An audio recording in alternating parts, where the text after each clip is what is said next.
December 7, 1941. Admiral Isoroku Yamamoto stares at his watch aboard battleship Nagato. 353 aircraft are 230 miles from Oahu.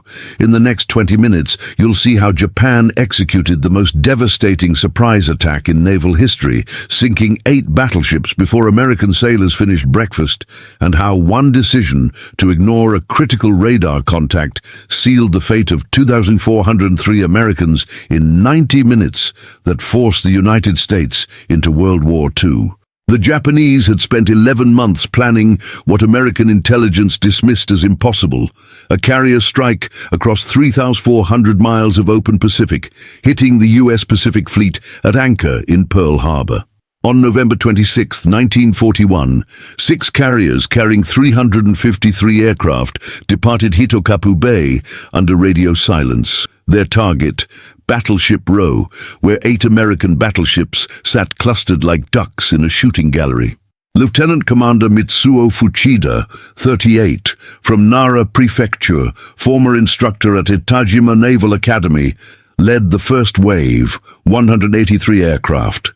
He'd studied Pearl Harbor's layout for 6 months, memorizing every dock, every fuel tank, every aircraft hangar. His wife Haruko had sewn a traditional Senninbari good luck belt with 1,000 stitches from 1,000 women. He wore it under his flight suit as his Kate torpedo bomber lifted from carrier Akagi's deck at 6:00 a.m., 230 miles north of Oahu. At 7:02 a.m., U.S. Army radar station Opana Point detected something impossible on their oscilloscope, a massive return, unlike anything they'd seen before. Private Joseph Lockhart, 20, from Williamsport, Pennsylvania, 3 months in Hawaii, counted the blips. "I make it over 50 aircraft," he told Private George Elliott. "They called Fort Shafter."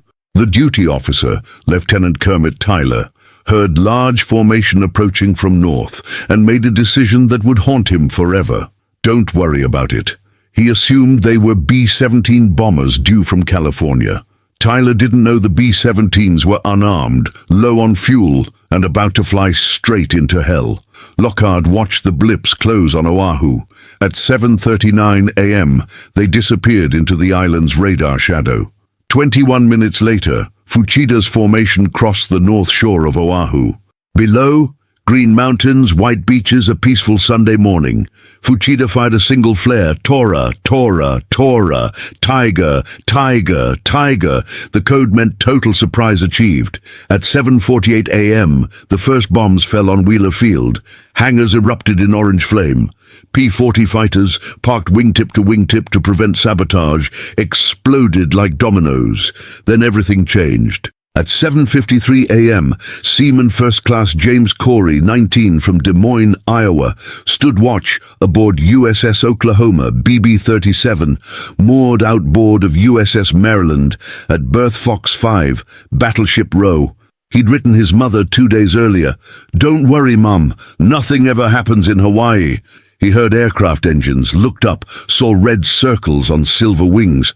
His brain couldn't process what his eyes reported. Japanese aircraft, here now, impossible. Then he saw the torpedo drop. Subscribe for 20-minute deep dives revealing how impossible moments changed history, 2 videos daily, and watched it run straight and true toward Oklahoma's port side. The first torpedo struck Oklahoma at 7:54 a.m., then the second, then the third. Japanese Type 91 aerial torpedoes, specially modified with wooden fins for Pearl Harbor's 40-foot shallow water, 450-pound warheads traveling 42 knots. Oklahoma's 13. 5-inch armor belt protected against shellfire from the surface, not torpedoes striking below the waterline. Each impact tore a 30-foot hole in her hull. Seawater flooded in at 200 tons per second. Corey felt the deck tilt. His training said Oklahoma was unsinkable, 33,000-ton Nevada-class battleship, triple expansion engines, 12 14-inch guns. The math said impossible. Reality said different. At 7:56 a.m., Captain Howard Bode ordered abandon ship.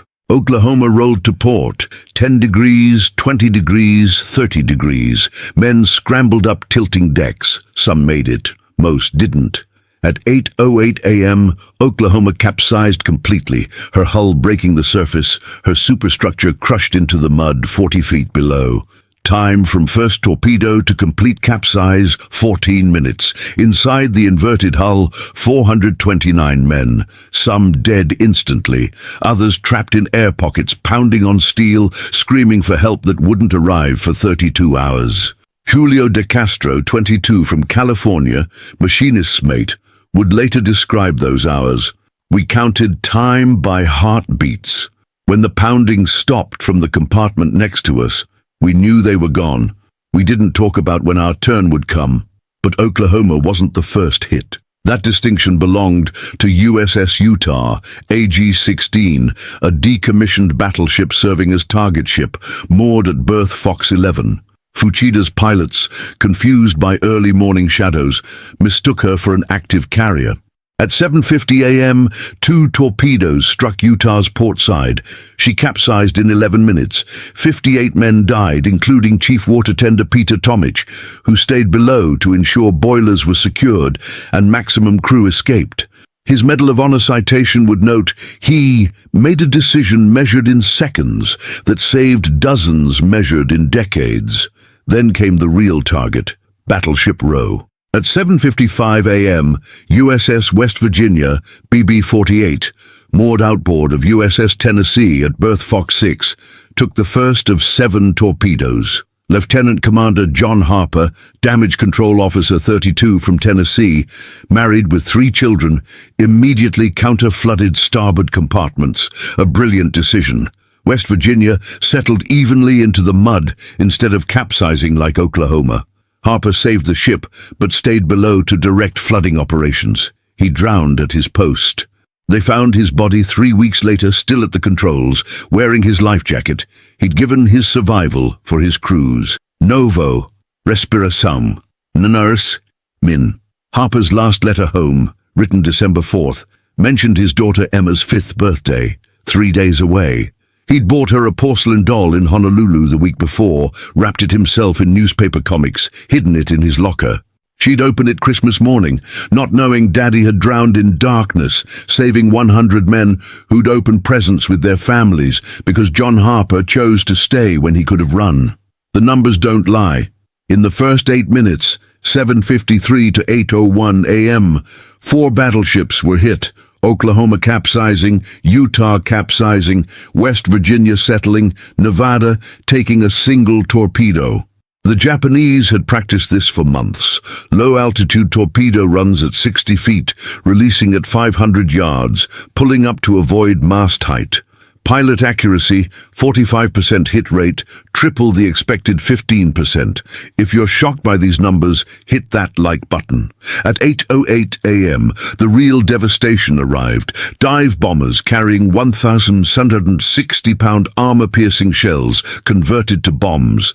Their target, USS Arizona, BB-39, moored inboard at berth Fox 7, flagship of Battleship Division 1. Admiral Isaac Kidd, 57, was aboard, along with Captain Franklin Van Valkenburg. At 8:06 a.m., Arizona's anti-aircraft crews, finally awake, finally armed, opened fire. Marine Private First Class James Evans, 21, from Texas, manned a .50 caliber machine gun on Arizona's port side. He'd never fired at a real target before. Now he tracked a Val dive bomber screaming down at 240 knots, angle 60 degrees. Evans squeezed the trigger. Tracers climbed toward the Val. The pilot, Petty Officer First Class Tadao Ono, didn't flinch. He'd trained for this exact moment 200 times. At 2,500 feet, Ono released his bomb and pulled up hard. The 1,760-pound bomb, originally a 16-inch battleship shell fitted with fins, fell for exactly 3.2 seconds before penetrating Arizona's forward deck between turrets 1 and 2. What happened next broke everything they knew about battleship survivability.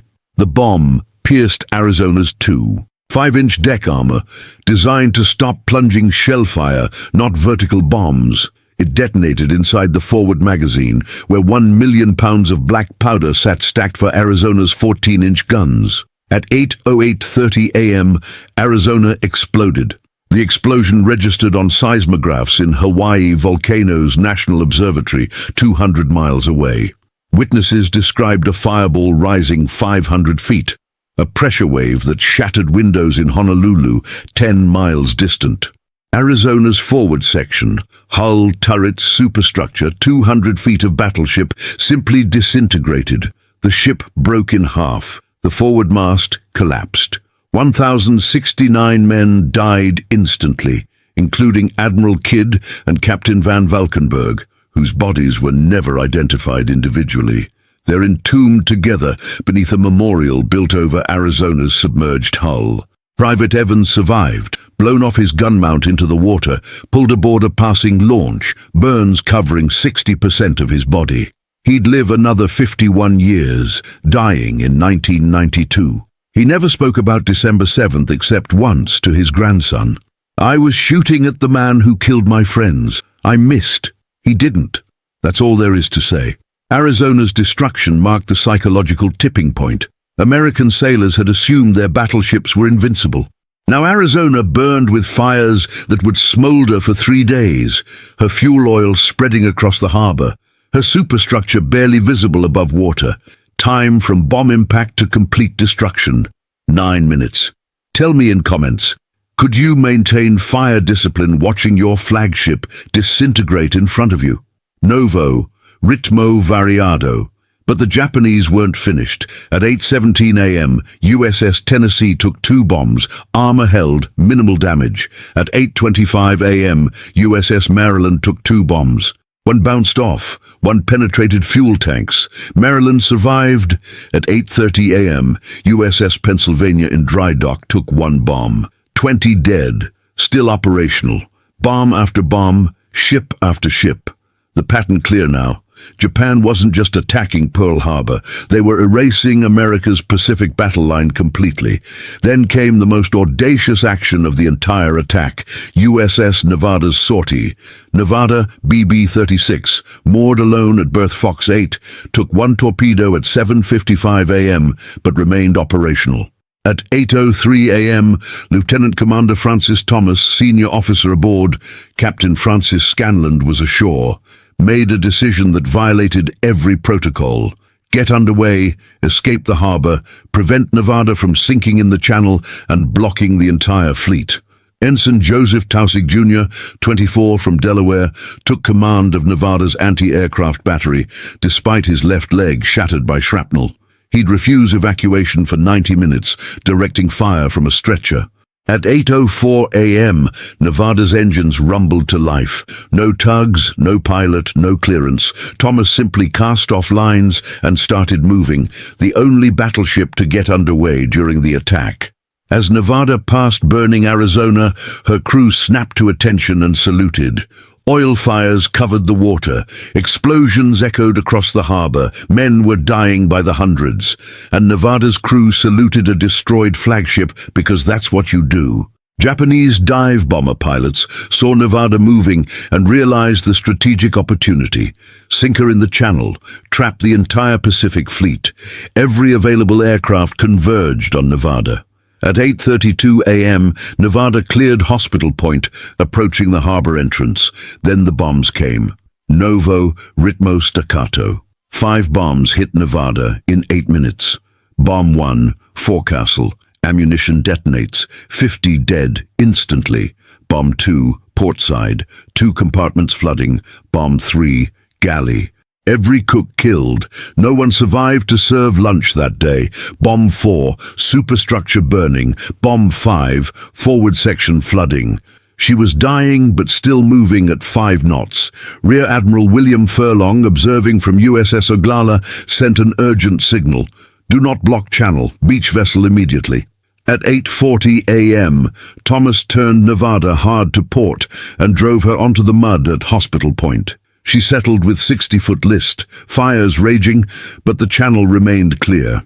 Thomas's decision to beach rather than sink in deep water saved Pearl Harbor's operational capability. Without that channel, the Pacific Fleet would have been trapped for months. Nevada took 6 bombs and 1 torpedo. 60 men died, but she lived and would sail again. Novo, Rehook fortalecido. You're halfway through, and Nevada just took 6 bombs in 8 minutes, and she's still moving at 5 knots with a 60-foot list. The math says impossible. Reality says American sailors don't know when to quit. Hit like if you're hooked, it helps me know to make more 20-minute deep dives like this. Because what happens next proves the Japanese won the battle, but lost something far more valuable. While battleships burned, a parallel disaster unfolded at Ford Island's airfields. At 7:55 a.m., the second phase of Japan's attack targeted aircraft, P-40 fighters, B-17 bombers, PBY patrol planes, all parked wingtip to wingtip per orders meant to prevent sabotage. Lieutenant Commander Shigeru Itaya led 51 Zero fighters in strafing runs. They made 15 passes unopposed. Each pass lasted 30 seconds. Each destroyed 5 to 8 aircraft. Final tally, 188 destroyed, 159 damaged, of 390 total. American air power in Hawaii, 88% eliminated in 40 minutes. At 8:40 a.m., the first wave departed. Fuchida counted his returning aircraft, 29 missing, acceptable losses. At 8:54 a.m., the second wave arrived, 167 aircraft under Lieutenant Commander Shigekazu Shimazaki. They found Pearl Harbor already destroyed, but pressed attacks anyway. At 8:55 a.m., USS Pennsylvania in dry dock alongside destroyers USS Cassine and USS Downs took one bomb that penetrated 3 decks and exploded in the cruise galley. Minimal damage. But Cassine and Downs, caught in dry dock with no water for firefighting, burned completely. Superstructures melted, hulls warped beyond repair. The Navy would later salvage their machinery and build new destroyers around the original equipment, keeping the hull numbers DD-372 and DD-375 as a middle finger to Japan. You can't kill what we rebuild. At 9:15 a.m., USS Helm, DD-388, the only destroyer to escape harbor during the attack, encountered a midget submarine trying to enter. Helm's commander, Lieutenant Commander Chester Carroll, didn't hesitate, rammed the submarine at full speed, depth-charged the wreckage, and kept moving. The midget submarine, one of 5 deployed by Japan, all lost, had carried 2 men. No survivors. It was the only submarine kill of December 7th. At 9:45 a.m., Commander Shimazaki called off the attack. All surviving aircraft formed up and departed north. They left behind a harbor filled with burning ships, 403 dead Americans, 1,078 wounded, 8 battleships sunk or damaged, and one nation transformed from isolationist to fully committed to total war. But here's what the Japanese didn't know, and what American sailors desperately hoped. At 6:15 a.m., while Fuchida's first wave was still inbound, 8 B-17 bombers from California flew straight into the attack. They were unarmed, guns removed to save weight for the long overwater flight. They were nearly out of fuel, planned to land at Hickam Field, refuel, continue to Philippines. Instead, they found Hickam under attack, their designated runway cratered by bombs, Japanese fighters hunting them actively. Lieutenant Robert Richards, piloting one B-17, tried landing at Hickam. Japanese Zeros strafed him on approach. He aborted, gained altitude, tried again. Second approach, more strafing. His co-pilot wounded. Third approach, he landed with 3 engines dead, fuselage full of holes, and exactly 0 gallons of fuel remaining. He taxied clear of the runway, shut down the engines, and sat in the cockpit shaking for 5 minutes before he could move. 7 of 8 B-17s landed successfully, some at Hickam, some at auxiliary fields, one on a golf course. Only one was destroyed on the ground. The Japanese expended 300 rounds of ammunition and 20 minutes trying to kill unarmed bombers, failing miserably. American luck, Japanese frustration, it would become a theme. At 10:02 a.m., silence finally settled over Pearl Harbor. Fires burned everywhere. Oil covered the water. Sailors trying to swim clear became trapped in flaming slicks. Rescue launches pulled hundreds from the water. Many burned so severely their skin came off when touched. Hospital ship USS Solace filled beyond capacity. Doctors performed surgery on deck, amputating limbs without anesthesia when supplies ran out. Inside capsized Oklahoma, survivors still pounded on the hull. Novo, Respiração, number 2, 16 min. Civilian shipyard worker Julio de Castro organized rescue efforts, cutting through 3/4-inch steel with acetylene torches, racing against rising water inside air pockets. After 18 hours, his hands bled through his gloves. His crew chief ordered him to stop, get medical attention. De Castro refused. "My brother's in there." He wasn't. De Castro's brother served on Enterprise, safe at sea. But someone else's brother was trapped inside Oklahoma's hull. Someone else's son, someone else's father. De Castro cut for 32 hours straight, because when you can hear men pounding on steel from inside a tomb, you don't stop until the pounding stops, or they're free. They cut for 32 hours straight. Final count, 32 men rescued. 429 remained entombed. The final toll devastated America's Pacific battle line. 8 battleships hit.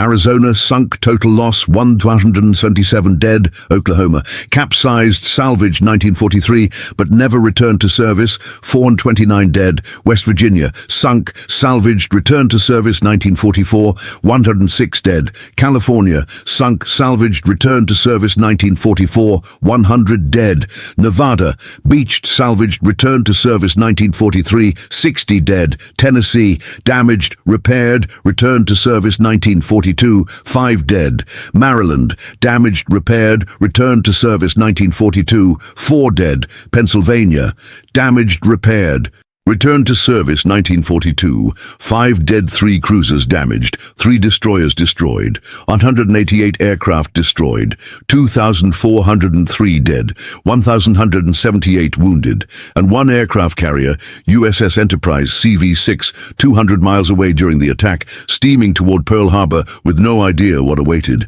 Seaman James Corey, pulled from the water beside capsized Oklahoma, sat on Ford Island dock at noon, wrapped in a blanket, watching Arizona burn.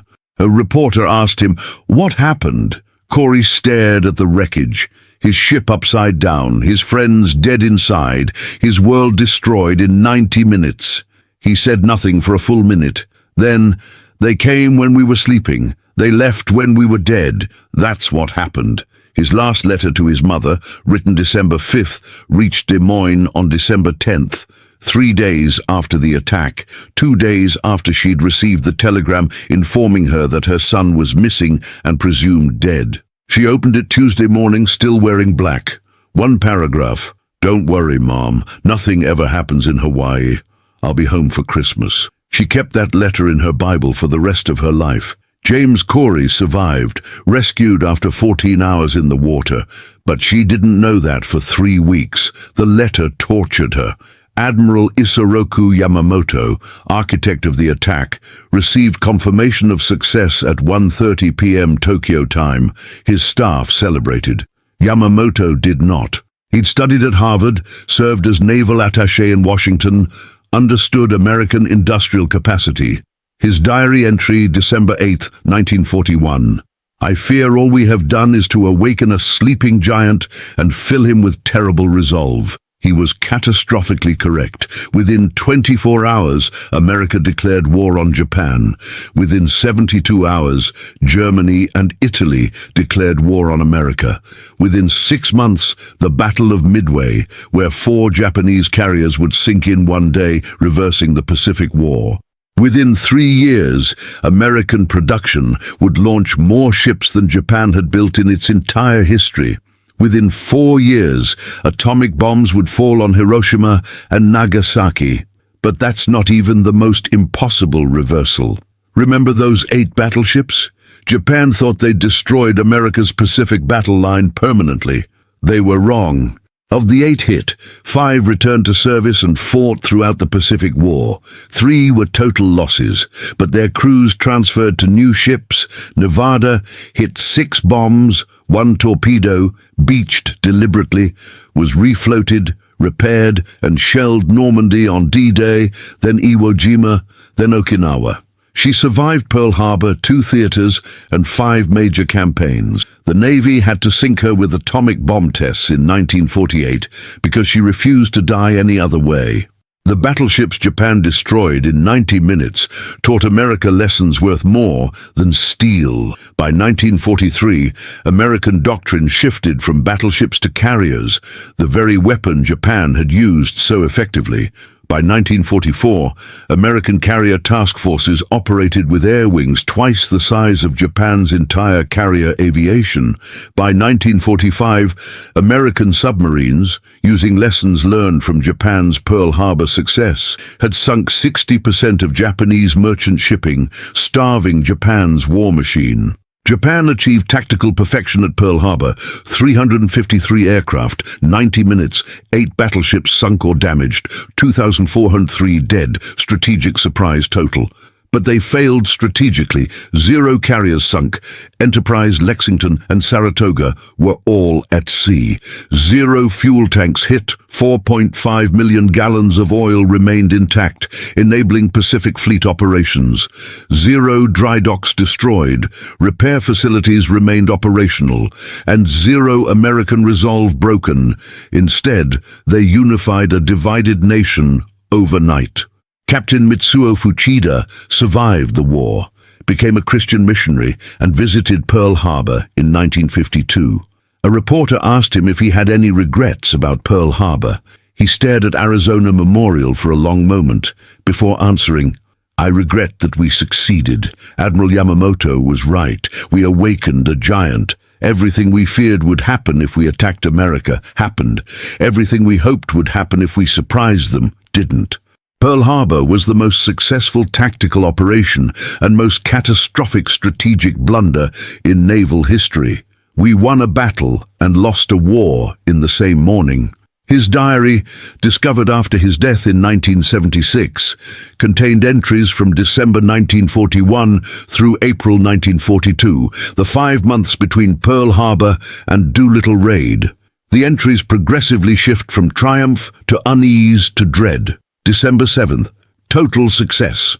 December 15th, where are their carriers? January 10th, American production numbers can't be accurate. They're impossible. February 3rd, if the numbers are accurate, we've made a terrible mistake. April 18th, American bombers over Tokyo. We've lost the initiative. We will never regain it. He was right. Japan never launched another strategic offensive after Midway. Every subsequent battle was defensive, delaying the inevitable. Pearl Harbor gave Japan 6 months of dominance. Those 6 months cost them 4 years of industrial annihilation. The final irony, in 2025, 84 years after the attack, USS Arizona still leaks approximately 1 quart of fuel oil per day from her submerged tanks. Park rangers call them the Tears of the Arizona. 177 men entombed below, their ship still bleeding into the harbor. A permanent reminder that wars start in minutes, but their consequences last generations. Private James Evans, the Marine machine gunner who survived Arizona's explosion, returned to Pearl Harbor exactly once, in 1991, for the 50th anniversary. He stood on the memorial, stared down at Arizona's submerged hull, and wept for the first time since 1941. His grandson asked him why. Evans said, "I spent 50 years trying to forget this place.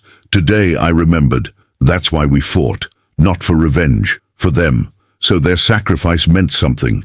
So their deaths weren't wasted. That's the only reason 2,403 dead made any sense at all." He was right. Pearl Harbor unified America, mobilized its industrial base, focused its military doctrine, and forged a national identity that endured through victory. Japan destroyed 8 battleships in 90 minutes. America built 141 carriers in 4 years. That's not revenge. That's mathematical inevitability. That's the sleeping giant Yamamoto feared, awakened exactly as he predicted, filled with exactly the resolve he dreaded. Subscribe for complete historical reversals that reveal how wars are lost in the planning phase. 2 videos daily. Next video, how the Battle of Midway, 6 months after Pearl Harbor, turned the Pacific War in 5 minutes, when American dive bombers destroyed 4 Japanese carriers, killed every experienced pilot Japan had trained in a decade, and proved Pearl Harbor's survivors had learned exactly the right lessons from exactly the wrong day, transforming tactical defeat into strategic doctrine that won the Pacific.